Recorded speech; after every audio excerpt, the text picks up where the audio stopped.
حضرت علی سے پوچھے گئے وہ 7 سوال جسے سن کر چاہے وہ عورت ہو یا مرد اس کے رونگٹے کھڑے ہو جاتے ہیں۔ بسم اللہ الرحمن الرحیم۔ محترم ناظرین، اللہ تعالیٰ نے حضرت علی رضی اللہ تعالیٰ عنہ کو عقل و خرو کی اس قدر عرفہ و اعلیٰ صلاحیتوں سے نوازا تھا جو مسائل دوسرے حضرات کے نزدیک پیچیدہ اور لا انل سمجھے جاتے تھے، انہی مسائل کو وہ آسانی سے حل کر دیتے تھے۔ اکابر صحابہ کرام رضوان اللہ علیہم اجمعین ایسے اوقات سے پناہ مانگتے تھے کہ جب کوئی مشکل مسئلہ پیش آ جائے اور اس کے حل کے لیے حضرت علی رضی اللہ تعالی عنہ موجود نہ ہوں۔ ایک دفعہ یہودیوں کی ایک جماعت حضرت علی رضی اللہ تعالی عنہ کے پاس آئی اور وہ حضرت علی کرم وجہ اللہ کریم کے علم اور دانائی کے مقام سے واقف تھے۔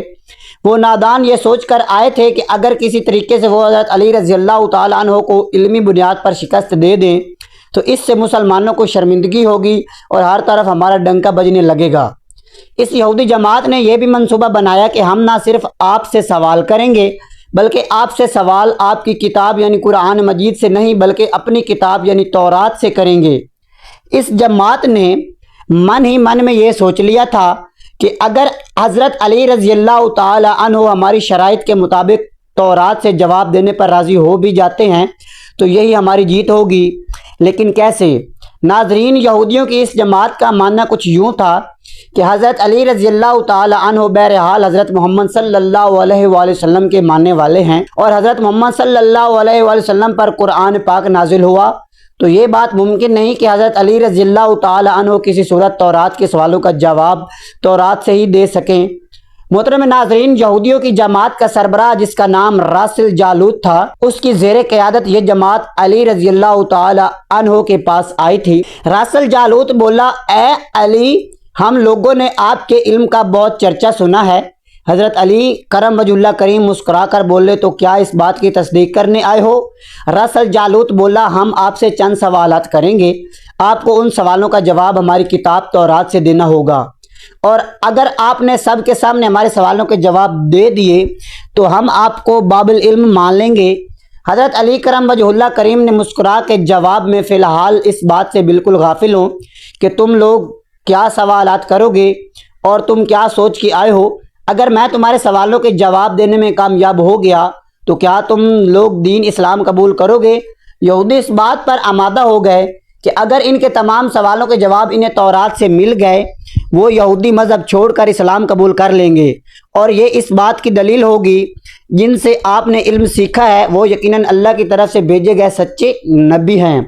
ناظرین، اب تمام معاملات طے پا چکے تھے اور پورا مجمع خاموش ہو کر بیٹھ چکا تھا۔ سوالوں کا سلسلہ شروع ہوا۔ یہودی عالم راسل جالوت نے مجمع کی جانب دیکھا اور علم کے تکبر سے بھرپور لہجے میں سوال کیا، اے علی، یہ بتائیے وہ کون سی چیز ہے جو خدا کے لیے نہیں ہے؟ یہودی یہ جانتے تھے کہ مسلمانوں کی کتاب میں درج ہے کہ ہر چیز اللہ کے لیے ہے اور اس کا جواب حضرت علی کے لیے دینا ممکن نہیں ہوگا۔ مجمع میں بیٹھے تمام افراد سوچ میں ڈوب گئے کہ کائنات میں ایسی چیز بھی ہے جو اللہ کے لیے نہ ہو۔ تب حضرت علی رضی اللہ تعالیٰ عنہ نے بغیر کسی توقف کے فرمایا کہ تم جاننا چاہتے ہو کہ وہ کون سی چیز ہے جو اللہ کے لیے نہیں ہے؟ تو اس کا جواب شرک ہے۔ اللہ ہر قسم کے شرک سے پاک ہے۔ تمام مجمع جو بیٹھا سن رہا تھا بے ساختہ واہ واہ کہہ اٹھا۔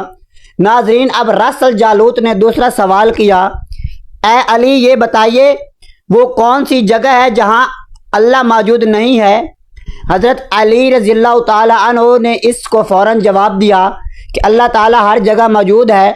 اس پر جالوت بولا، اس سوال کا جواب آپ ہمیں ہماری کتاب سے دیں۔ حضرت علی رضی اللہ تعالی عنہ نے فرمایا کہ کیا تمہاری کتاب میں نہیں لکھا کہ حضرت موسیٰ علیہ السلام کے پاس ایک فرشتہ آیا اور حضرت موسیٰ علیہ السلام نے اس سے پوچھا کہ تم کہاں سے آئے ہو؟ تو اس نے جواب دیا کہ میں 7ویں آسمان سے آپ کے پاس حاضر ہوا ہوں۔ اتنے میں حضرت موسیٰ علیہ السلام کے پاس دوسرا فرشتہ آیا۔ حضرت موسیٰ علیہ السلام نے اس سے پوچھا کہ تم کہاں سے آئے ہو؟ اس نے جواب دیا، زمین کے 7ویں طبق سے آپ کے پاس حاضر ہوا ہوں۔ حضرت موسیٰ علیہ السلام نے پہلے فرشتے سے پوچھا، 7ویں آسمان میں تمہارے قریب کون تھا؟ تو فرشتے نے جواب دیا، میرا قریب رب تھا۔ حضرت موسیٰ علیہ السلام نے زمین سے آنے والے دوسرے فرشتے سے پوچھا تمہارے قریب کون تھا؟ اس نے جواب دیا میرے قریب میرا رب تھا۔ تو اس سے یہ معلوم ہوا کہ بلندیوں کی انتہا ہو یا گہرائیوں کی انتہا، اللہ رب العزت ہر جگہ موجود ہے۔ ناظرین، راس الجالوت اب تھوڑا گھبرا کیا تھا یہ دیکھ کر کہ حضرت علی رضی اللہ تعالیٰ عنہ نے اس کے سوالوں کے جواب اس کی کتاب سے ہی دے دیے تھے۔ اب اس نے حضرت علی رضی اللہ تعالیٰ عنہ سے تیسرا سوال پوچھا، اے علی یہ بتائیے کہ وہ کون سی چیز ہے جو خدا کے قریب نہیں ہے؟ حضرت علی رضی اللہ تعالیٰ عنہ نے فرمایا کہ ظلم ایک ایسی چیز ہے جو میرے رب کے قریب نہیں ہے۔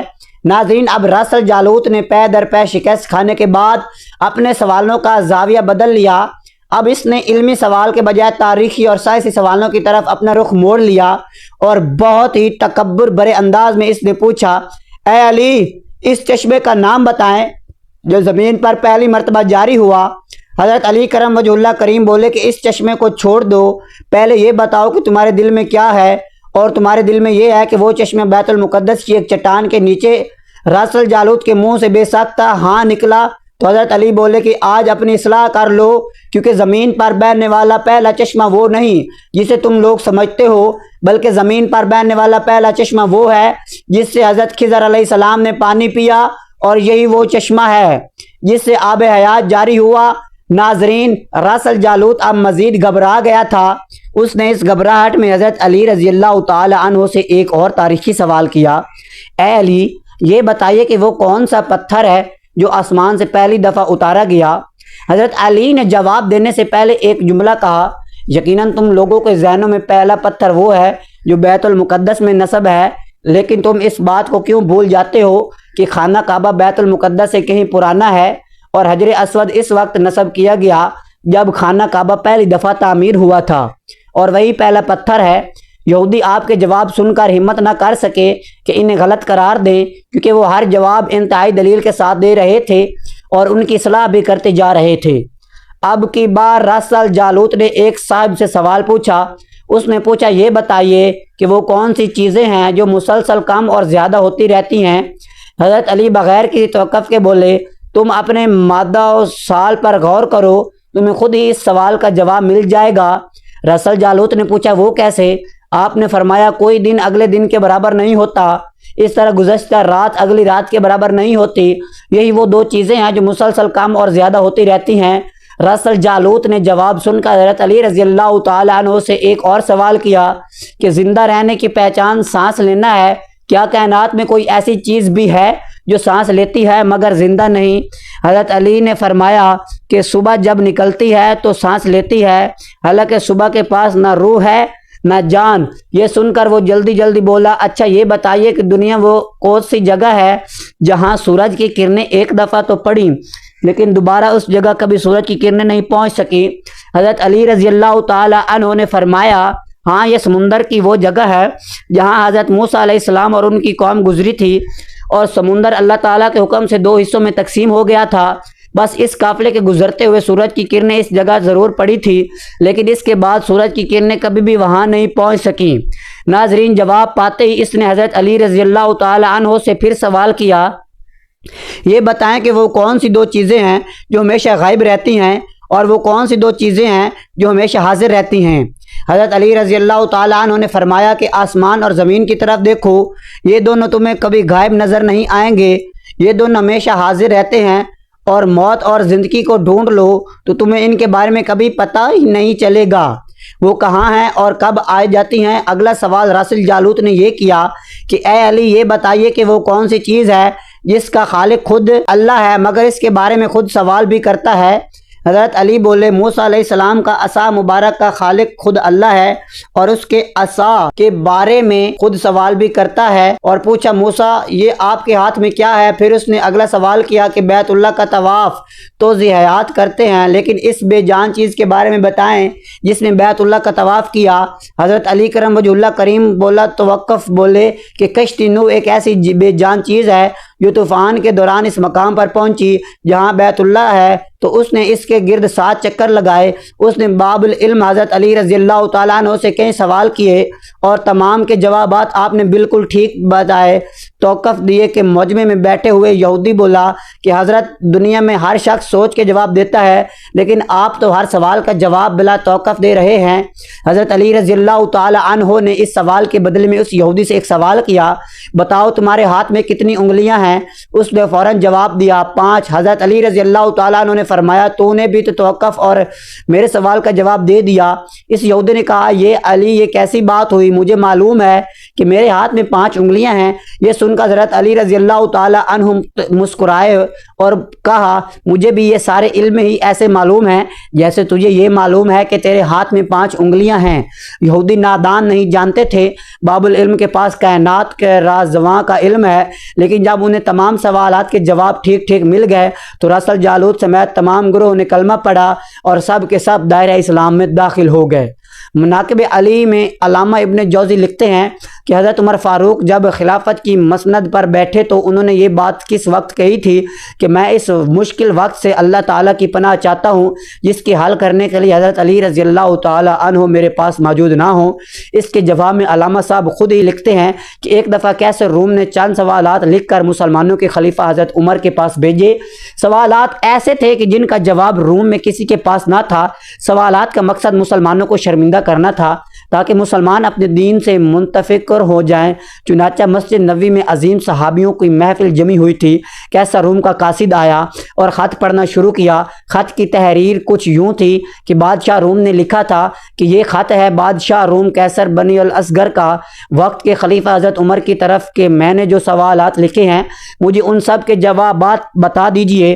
نمبر 1 کہ وہ کون سی چیز ہے جس کو خدا نے تخلیق نہیں کیا۔ نمبر 2 وہ کون سی چیز ہے جو خدا کے علم میں نہیں۔ نمبر 3 وہ کون سی چیز ہے جو اللہ تعالیٰ کے پاس نہیں۔ وہ کون سی چیز ہے جس کے سب بال ہی بال ہیں۔ وہ کون سی چیز ہے جس کا صرف منہ ہی منہ ہے۔ وہ کون سی چیز ہے جس کے صرف پاؤں ہی پاؤں ہیں۔ وہ کون سی چیز ہے جس کی صرف آنکھیں ہی آنکھیں ہیں۔ وہ کون سا بندر ہے جس کا خاندان نہیں۔ وہ کون سی چیز ہے جو شکل مادر میں نہیں۔ وہ کون سی چیز ہے جو بے جان چیز ہے جو سانس لے سکتی ہے۔ وہ کون سی بے جان چیز ہے جو سانس نہیں لے سکتی۔ ناقوس کی آواز کا کیا معنی ہے۔ وہ کون سی چیز ہے جس میں ایک مرتبہ پرواز کی۔ وہ کون سی چیز ہے جس پر صرف ایک بار سورج چمکا۔ وہ کون سا درخت ہے جس کے سایہ کو تیز رفتار سوار 100 سال دوڑ کر بھی عبور نہیں کر سکتا۔ وہ کون سا درخت ہے جو دھوپ اور پانی کا محتاج نہیں۔ دنیا میں اس کی مثال کیا ہے۔ جنت کے برتن میں جن میں مختلف قسم کے کھانے ہوتے ہیں، جنتی لوگ ایک دوسرے سے ملتے ہیں، دنیا میں اس کی مثال کس طرح ہے۔ جنت کے سیب سے حوریں برآمد ہوں گی لیکن ان میں بھی ذرہ بھر کمی واقع نہیں ہوگی۔ دنیا میں اس کی مثال کیا ہے۔ جنت کی چابیاں کیا ہیں۔ حضرت عمر خط پڑھتے ہی فرمایا کہ اس کا جواب تو صرف برادران رسول باب العلم حضرت علی رضی اللہ تعالیٰ عنہ دے سکتے ہیں۔ چنانچہ خط ان کی طرف بڑھا دیا گیا۔ حضرت علی رضی اللہ تعالیٰ عنہ نے لکھا بسم اللہ الرحمن الرحیم۔ ماہ بعد تیرا خط وصول ہوا۔ میں اپنے رب اور اپنے پیارے پیغمبر حضرت محمد صلی اللہ علیہ وسلم کی برکت سے آپ کو ان سوالات کے جوابات دے رہا ہوں۔ وہ چیز جو مخلوق نہیں وہ خود خدا ہے کہ جس کو اللہ نے پیدا ہی نہیں کیا۔ وہ چیز جس کا اللہ تعالیٰ سے کوئی تعلق نہیں وہ یہ بات ہے کہ اللہ تعالیٰ کا فلاں بیٹا ہے، حالانکہ خدا واحد ہے اور خدا نہ کسی کی اولاد ہے نہ خدا کی کوئی اولاد ہے۔ وہ چیز جو اللہ تعالیٰ کے پاس نہیں وہ ظلم ہے۔ اللہ تعالیٰ کا فرمان ہے کہ خدا اپنے بندوں پر کبھی ظلم نہیں کرتا۔ وہ چیز جو صرف بال ہی بال ہیں وہ ہوا ہے۔ وہ چیز جس کا صرف منہ ہی منہ ہے وہ آگ ہے۔ وہ چیز جس کے صرف پاؤں ہی پاؤں ہیں وہ پانی ہے۔ وہ چیز جس کی صرف آنکھیں ہی آنکھیں ہیں وہ سورج ہے۔ وہ شخص جس کا کوئی خاندان نہیں وہ صرف حضرت آدم علیہ السلام ہیں۔ وہ چیز جو شکم مادر میں نہیں رہی پانچ یہ ہیں۔ نمبر 1 آدم علیہ السلام، نمبر 2 حضرت حوا علیہ السلام، نمبر 3 حضرت اسماعیل علیہ السلام کی قربانی کا دمبا، نمبر 4 حضرت موسیٰ علیہ السلام کا عصا اور نمبر 5 حضرت صالح علیہ السلام کی اونٹنی۔ وہ بے جان چیز جو سانس لیتی ہے وہ صبح ناقوس کی آواز کے معنی یہ ہیں حق ہے ٹھہرو ٹھہرو خدا عادل ہے اور وہ سچا ہے۔ کوہ طور پر وہ پرندہ جس نے ایک مرتبہ پرواز کی تھی، دریا نیل کی سرزمین میں سورج ایک بار چمکا، جس جگہ حضرت موسیٰ علیہ السلام نے اپنا عصا مبارک مار کا رستہ بنایا تھا، وہ درخت جس کو میں اگر تیز رفتار کے ساتھ بھی چلوں تو 100 سال تک نہیں پار کر سکتا، وہ شجر توبہ کا درخت ہے جس کی شاخ جنت کے ہر محل میں جاتی ہے۔ دنیا میں اس کی مثال سورج ہے کہ جس کی گردن ہر گھر میں پہنچتی ہے اور تمام زمین اس کی روشنی سے روشن ہو جاتی ہے۔ وہ درخت جو پانی کے بغیر اگایا تھا وہ درخت ہے جو حضرت یونس کے لیے اگایا گیا تھا۔ اللہ تعالیٰ نے ارشاد فرمایا کہ ہم اپنے پیارے حبیب کے لیے کدو کی بیل اگاتے ہیں۔ جنت کے برتن میں بے شمار قسم کے انعامات ہوں گے، وہ ایک دوسرے سے الگ الگ ہوں گے۔ ان کی مثال ہم دنیا میں مرغی کے انڈے کی لے سکتے ہیں، جس میں سفید اور زرد دونوں پانی شامل ہوتے ہیں، لیکن ایک دوسرے سے ملتے نہیں۔ جنت میں جو سیب عطا کیا جائے گا اس سے حور برآمد ہوگی۔ اس کی مثال ایسے جیسا سیب سے کیڑا باہر نکلتا ہے، لیکن اس میں کمی واقع نہیں ہوتی۔ وہ چیز جو دنیا میں سب کے لیے برابر ہے، چاہے وہ مومن ہو یا کافر، لیکن آخرت میں وہ صرف اور صرف مومن کو عطا کی جائے گی۔ وہ کھجور کا میوہ ہے جسے آخرت میں صرف مومن ہی کھا سکے گا، جبکہ دنیا میں سے مومن اور کافر دونوں یکساں استعمال کر سکتے ہیں۔ جنت کی چابیاں کلمہ توحید ہے۔ ابن مسیب سے مروی ہے کہ خط بادشاہ روم کو ملا اور اس خط کو پڑھ کر میرے سوالات کے جوابات صرف اور صرف خاندان رسول سے ہی مل سکتے تھے۔ پھر دریافت کیا یہ جواب کس اعلیٰ ہستی نے دیے؟ لچی نے جواب دیا کہ ان سوالات کے جواب مولا علی ابن ابی طالب رضی اللہ تعالی عنہ، جس کو حضرت صلی اللہ علیہ وسلم نے علم کا دروازہ کہا ہے، اس شخصیت نے یہ جواب دیے ہیں۔ یہ خط پڑھنے کے بعد کیسر روم نے حضرت علی رضی اللہ تعالی عنہ کو خط لکھ کر کہ مجھے آپ کا ارسال کیا ہوا خط مل گیا ہے، وہ پڑھ کر مجھے یقین ہوگا کہ آپ اہل بیت ہیں۔